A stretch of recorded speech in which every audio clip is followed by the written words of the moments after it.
दोस्तों आदाब। आज हसन काज़मी आपको किसी गज़ल या किसी गीत को सुनाने के लिए हाजिर नहीं हुआ है। एक खास काम के लिए और एक खास मकसद के तहत हम आपसे एक दरख्वास्त करने आए हैं। वो दरख्वास्त ये है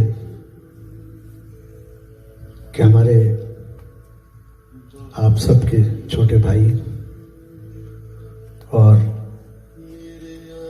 एक ऐसा नाम रोहित मीत, आप सबका जाना पहचाना नाम है, चाहे वो अदब के हवाले से हो या किसी और पब्लिकेशन के हवाले से। इस शख्स ने ऐसे ऐसे काम किए हैं कि जिनको देखकर लोगों को हौसला मिलता है।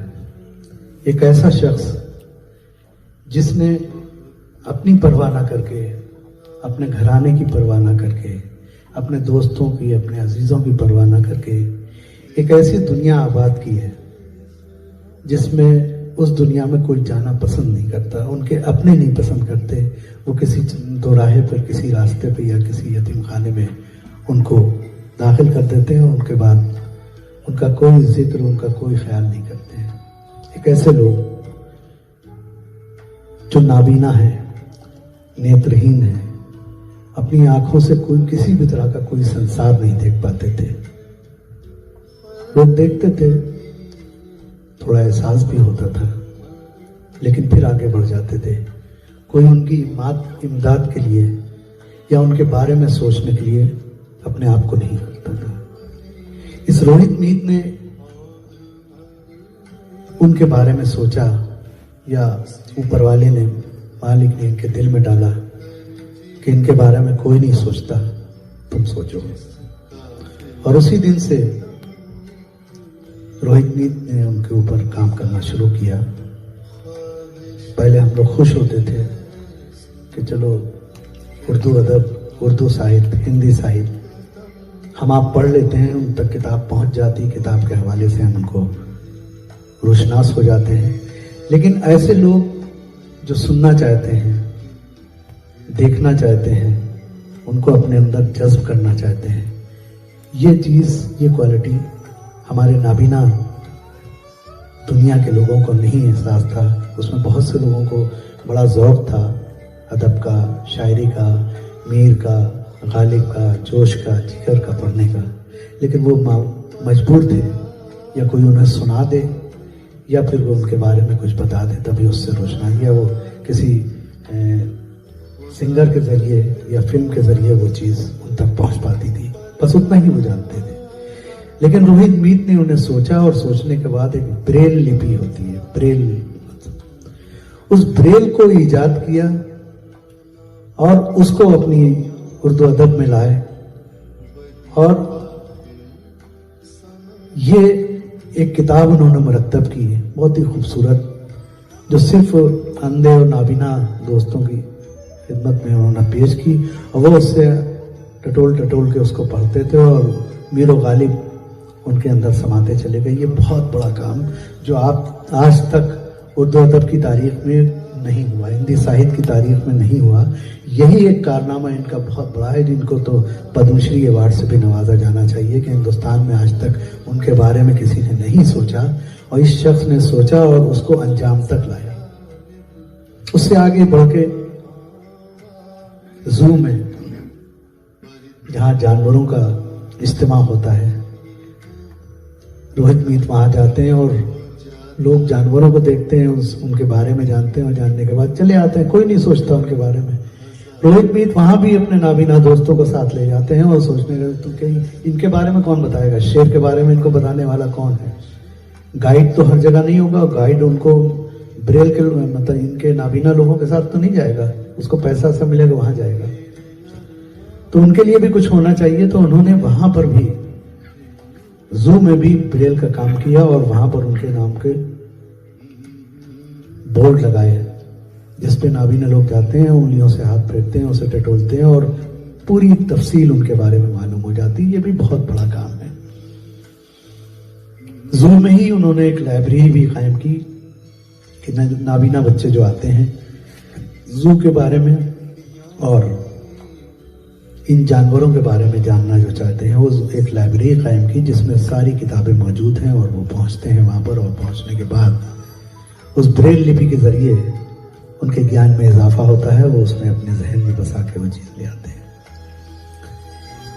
एक काम और किया उन्होंने, ये जो मेट्रो चली है पहली दफा, मतलब हिंदुस्तान में तो शायद पहली ही दफा, मैंने और कहीं किसी मुल्क में और भी नहीं सुना है कि ये जो टिकट है ये ब्रेल लिपि में, ब्रेल टिकट बना। मैंने तो नहीं सुना कभी आज तक। पूरी दुनिया घुमा हुआ हूँ, देश विदेश में, तमाम जू में भी गया हूँ, तमाम और जगहों पे गया हूँ कि वहां पर ये कंसेप्ट है। उस वक्त तक नहीं आया था, लेकिन इन्होंने जो है ये मेट्रो में, उन लोगों ने, मेट्रो अथॉरिटी के लोगों ने उसे एक्सेप्ट किया और उसके बाद उन्होंने उसको जारी किया। ये बहुत बड़ा काम है। और अभी मुझे कुछ सूत्रों से पता चला कि इंडोनेशिया ने भी इस चीज को एक्सेप्ट किया है कि ये ब्रेल लिपि में टिकटिंग अभी तक नहीं हुई और वो इस पर गौर कर रहे हैं और ये कारनामा बहुत जल्द अंजाम दिया जाएगा। तो मैं ये कह रहा हूं कि एक आदमी सिर्फ अपने बारे में सोचता है या अपने आसपास के बारे में सोचता है, लेकिन अपने से दूर दराज के लोगों को जिनको उसकी जरूरत है वो इस बारे में नहीं सोचता। मैं इस नजरिए को, उनके जज्बे को सलाम करता हूं और उम्मीद है कि ये बहुत जल्द उसको कायम करेंगे और लोग इसकी सताइश करेंगे। और एक काम और करते रहते हैं, ये अपनी जुस्तजू में और तगदू में दौड़ते रहते हैं। अभी जैसे मुझे मालूम हुआ कि इमाम बाड़ा, लखनऊ की जो तारीख, लखनऊ के बारे में, लखनऊ की तारीख के बारे में, यहाँ नवाबीन के बारे में, यहाँ की इमारतों के बारे में, यहाँ के कल्चर के बारे में, यहाँ की तहजीब के बारे में पूरी दुनिया जानना चाहती है। क्योंकि लखनऊ हर इंसान की आंखों में बसता है, वहाँ की तहजीब बसती है, वहाँ के आदाब और अल्फाज समझे जाते हैं तो और पसंद किए जाते हैं। मैं तो पूरी दुनिया में जाता हूँ और मुझे उसका एडवांटेज मिलता है कि ये लखनऊ से हैं, इनके सामने बहुत अदब और बहुत एहतराम से बोलो, ये हर लुक़मा पकड़ते हैं, बहुत से चीज़ें, उसका बेनिफिट मिलता है मुझे उस तहजीब से और उस कल्चर से। तो इन्होंने ये भी काम किया कि जो लखनऊ में जो लाखों करोड़ों लोग आते हैं उस तहजीब को देखने के लिए, छोटे इमाम बाड़े को देखने के लिए, बड़े इमाम बाड़े को देखने के लिए, भूल भुलैया देखने की, यहाँ की इमारतें देखने के लिए, यहाँ के लोगों से मिलने के लिए, यहाँ की तहजीब देखने के लिए, यहाँ के पुराने लोगों के कैसे बोलते थे, कैसे उनके नशिस्त बर्खास्त होती थी, ये सब जानना चाहते हैं।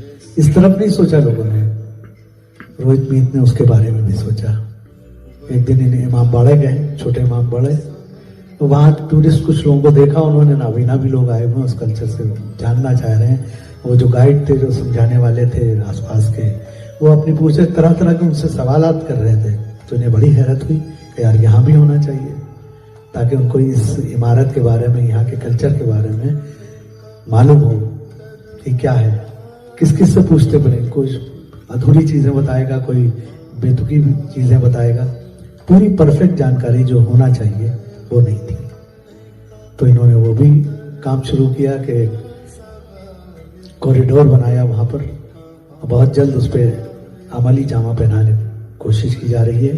हमारी यूपी गवर्नमेंट ने उसे एक्सेप्ट कर लिया है और ब्रेल लिपि में वहां पर आपको नाबीना लोगों के लिए भी तहरीर मिलेगी। उस तहरीर को वो टटोल के पढ़ेंगे और पढ़ने के बाद उनको किसी सहारे की जरूरत नहीं पड़ेगी, किसी गाइड की जरूरत नहीं पड़ेगी। मैं समझता हूं कि यही कुछ कारनामे इनके अमर होने के लिए काफी हैं। मैं उम्मीद करता हूं कि इसी तरह के और अपने ये इनके बढ़ते कदम हमेशा बहुत ही मुस्तहकम हों और हसन काज़मी की जानिब से इनको बहुत बहुत मुबारकबाद। शुक्रिया।